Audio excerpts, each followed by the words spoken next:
In Indian polity, we are going to discuss about federal system. Okay, our political scientists classified the government is of two types, unitary and federal. So these two types are based on the nature of relationship between national government and regional governments.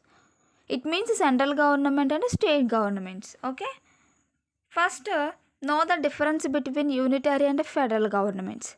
Unitary government means the union government is a supreme and the authority derives from the union government. It means national government.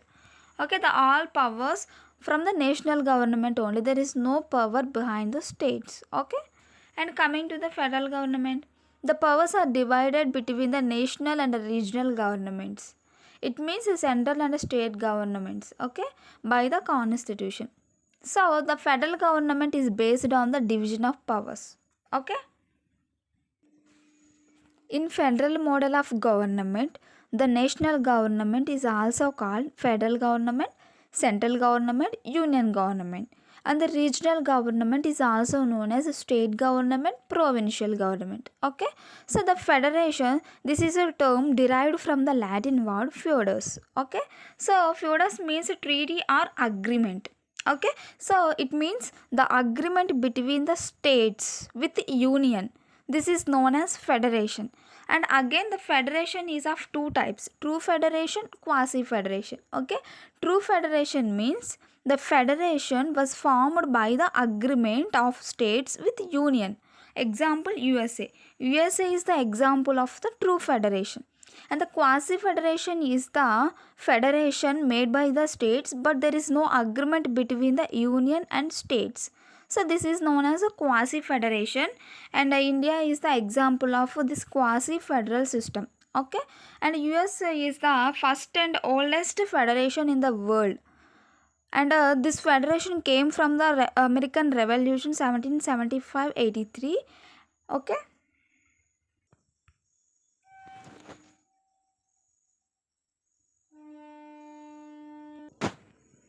Federation can be formed in two ways. One is integration and another one is disintegration. Okay.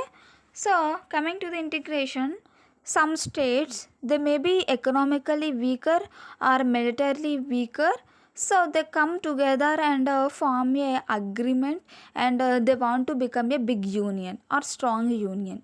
Okay, this is one type of federation. Example, USA. Okay, and disintegration, so there is a big union and they wanted to convert into federation for the regional interest, and they want to give autonomous status to regional provinces.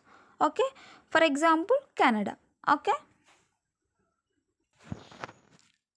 in our constitution it provides federal system of government. Okay, for the main two reasons, because of the large size of the Indian country and socio-cultural diversity. Okay, and for the result of efficient governance and national unity with regional autonomous. Okay, we are uphold our national unity by the giving the autonomous status to all the regional states. Okay,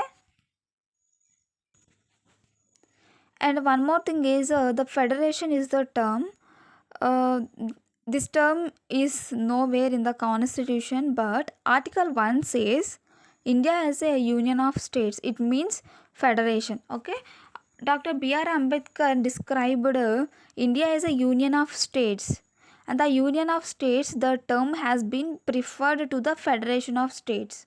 Okay, so the federation of the states in Indian term, it indicates two things. One is Indian federation is not the result of an agreement among the states like US federation. Okay, and the states have no right to secede from the federation. Okay, and our Indian federal system is based on the Canadian model, because we used the term union. This was also used in the Canada, and a disintegration form of federation and a centralizing tendency.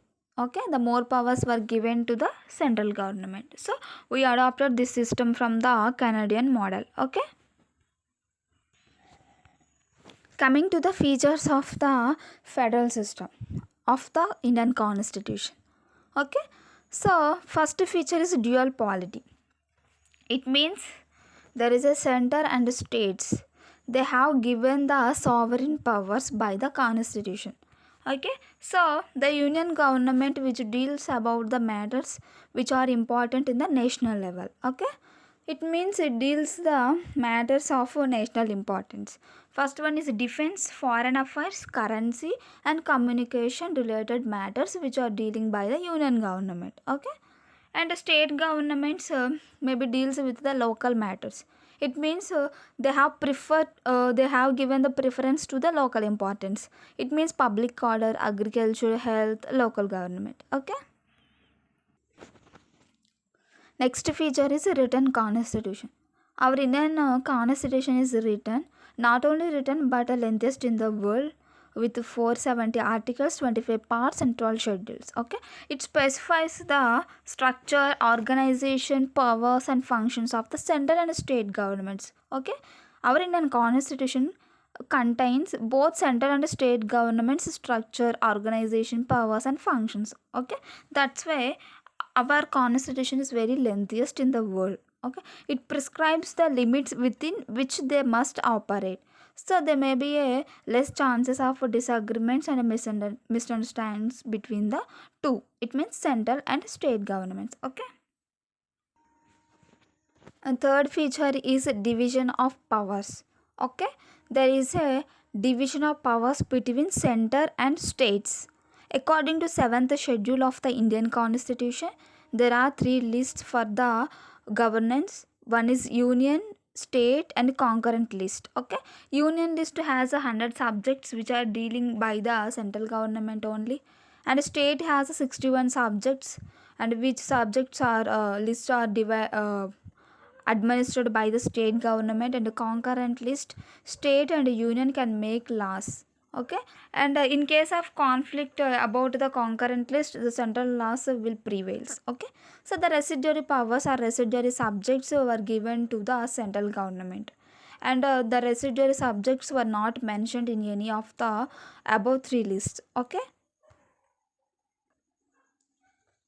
and supremacy of the constitution, it means the supreme authority, and it is a supreme law of land. Okay, so the laws were enacted by the center, and the states have must given its confirmation to its provisions, and the supreme court which is the guardian of the constitution, and through judicial review it can invalid any laws. Okay, and so the organs of the government, legislative, executive, judiciary, whatever it may be, at central level and states levels also work within the jurisdiction of the constitution only, because our constitution is supreme authority or supreme law of land in India. Okay, and next one is a rigid constitution.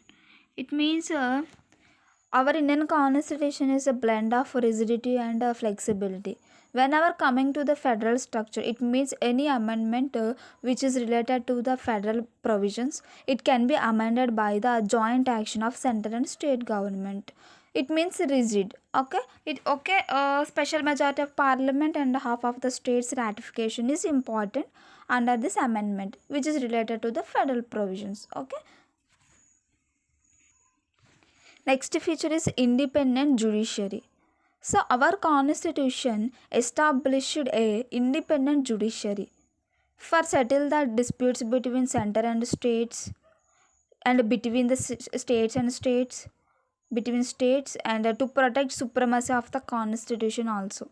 Okay, and we can call this a supreme court is the guardian of the constitution, and it is the final interpreter of the constitution. Okay, and for independent judiciary they have the security of tenure and fixed service conditions. Okay, and last feature is bicameralism. Our constitution provides bicameralism. It means two houses, Lok Sabha, Rajya Sabha. Lok Sabha means people of India, Rajya Sabha means states of India. Okay,